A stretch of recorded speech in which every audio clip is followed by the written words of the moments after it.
Welcome back to The Source of the Rings, where we look at the signs, codings, and real-life inspirations behind characters in the works of J.R.R. Tolkien. Now, it's time to return to a hole in the ground, in which there lived a hobbit. Yes, we're going to talk about the main character of The Hobbit this time, as well as all of his relatives, the Bagginses. The Baggins family was from the Shire, and usually lived in or near Hobbiton. Earliest records of their family go back to the 2767th year of the Third Age, or, in Shire reckoning, 1167. At any rate, by the time of The Lord of the Rings, Bagginses had been around for roughly 250 years. Like most Hobbit families, the Bagginses liked to garden, eat, smoke, and relax, with a few exceptions. They were relatively well off, and members married into several other families of hobbits, including both other rich families and less rich ones. Of note, they married into the Took and Brandybuck families, wealthy and unusually adventurous Fallowhide families, and it was these marriages that led to the births of Bilbo and Frodo respectively.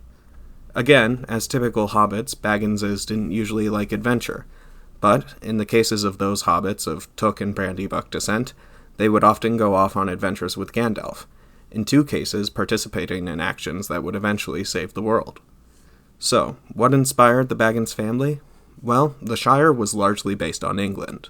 Again, we have to be clear that it's not an allegory for England, but rather it resembles it in both story and appearance. The Shire, on a map of Middle-earth, is roughly where the Isles of Britain were prior to their separation from Europe at the end of the last ice age. The rolling hills and green grass are reminiscent of Tolkien's home, and Shire is actually an Old English word for a county or town. So the Shire is England, the Bagginses are English-coded. Case closed, right? Well, yes and no. See, when I say English people, you could take this to mean people of England, or the rather nebulous ethnic group of English people composed mainly of the descendants of Celtic Britons and Germanic tribesmen. This latter group is what many white nationalists, and unfortunately many fans of Tolkien's works, see as the real English. Anybody else, especially if they have darker skin, isn't considered truly English in their mind. Well, that's not the case for the Bagginses. If you've been around since the first day of my channel, you might remember my video on the 3 different ethnic groups of Hobbit. There's the pale, white-coated Fallowhides, the ambiguous Stores, and the brown Harfoots, coded as people of color. It's the Harfoots that are most common in the Shire, and it would be presumably the most prevalent among the Baggins extended family. Even if the original Bagginses were Fallowhides, which we don't know, the majority of their relatives would logically be Harfoots. It goes further than that. If you know anything about Tolkien's personal life, you'll probably know that he was a talented linguist. He knew words and languages professionally, and crafted several in the creation of his own world. So, if someone who knows etymology better than most people took names with diverse origins, it probably means that the names come from a diverse family. Thus, while Bilbo and Frodo both have names of Germanic origin, and their described pale skin likely means that they are white-coated, the same cannot be said for the rest of their family.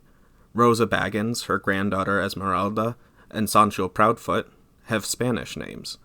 Most hobbits seem to be named after plants and natural habitats, also giving us diverse origins for names. Camellia Sackville is named after a plant that entered England from the Indian subcontinent, reflecting the large population of English people of Indian descent due to Britain's colonization. Gilly Brownlock was likely named after a flower native to the Middle East, and Jewish individuals with ancestors from the Middle East crossed into England with William the Conqueror. And Togo Goodbody, seemingly, takes his name from the word in the West African language Ewe, for water shore, likely referencing that there has been a considerable number of English people of West African ancestry ever since Liverpool became a hub for the slave trade. England has been a diverse country for centuries, and even though the majority of the Baggins family has a Latin or Germanic name, the Bagginses are still a diverse family, like many in England, even in the time of Tolkien. If you aren't convinced by names from different ethnicities, let's dig into one of Tolkien's early drafts.